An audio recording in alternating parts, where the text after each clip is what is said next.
kesibukannya? Selama PPKM kemarin itu kegiatannya cuma kayak olahraga di rumah, baca buku.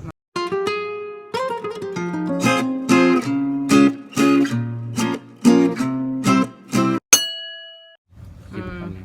Selama PPKM kemarin itu kegiatannya cuma kayak olahraga di rumah, baca buku, nonton film. Cuman karena terus-terusan kayak gitu kan kayak bosan juga ya, kayak monoton lah rutinitasnya gitu-gitu aja. Akhirnya baru kemarin aku mutusin kayak ya udahlah, kayaknya ambil syuting aja deh, karena emang udah beberapa kali tawarin syuting, akunya yang takut untuk ambil karena memang COVID kan lagi lumayan tinggi kan.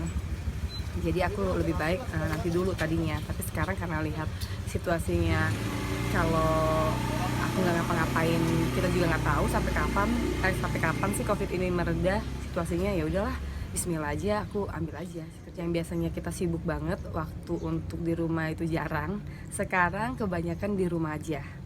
Ya dengan rutinitas yang sangat terbatas kayak gitu, kita juga jadi kayak nggak bisa berkreasi udah pasti. Udah gitu juga income kita pasti berkurang juga.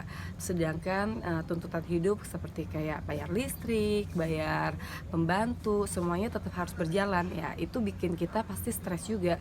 Kita harus tetap memenuhi semua kebutuhan kita dengan situasi yang tidak mendukung. Sebenarnya dengan adanya PPKM ini, kalau menurut aku pribadi sih nggak terlalu efektif ya.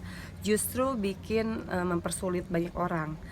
Salah satunya adalah apa? Saat aku lagi pergi ke daerah Pik misalnya, kan itu aku masuk tol. Itu jalan-jalan kan ditutup tuh oleh polisi kan, di area-area kayak di pintu tol Senayan, pintu tol Semanggi, itu pada ditutup jalannya.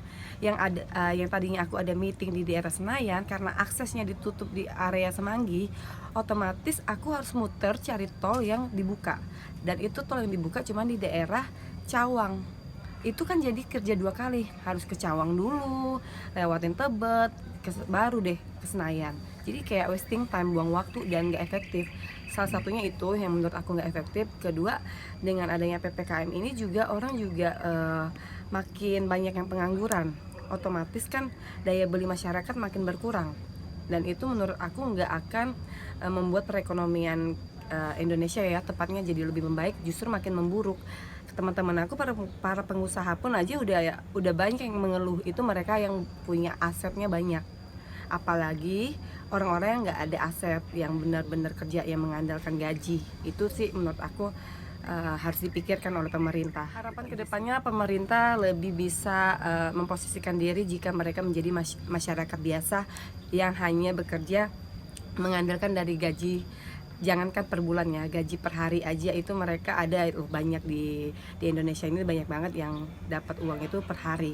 Nah kalau misalnya dalam masa PPKM ini mereka nggak dapat income dengan per hari, ya kamu kebayang aja, nggak makan, nggak bisa ngapa-ngapain, stresnya manusia itu pasti, orang itu seperti apa. Ya bagus-bagus nggak banyak yang bunuh diri, itu udah sangat bagus, dan banyak nggak gila pun juga udah bersyukur. Jadi harapannya buat pemerintah, tolong memposisikan diri menjadi masyarakat biasa yang tidak punya apa-apa, yang cuma mengandalkan gaji hariannya aja. Jadi lebih bisa memberi kebijakan atau membuat suatu keputusan kebijakan yang menguntungkan juga masyarakat. Kalau mungkin tujuannya itu ya, buat mengurangin angka COVID yang semakin tinggi.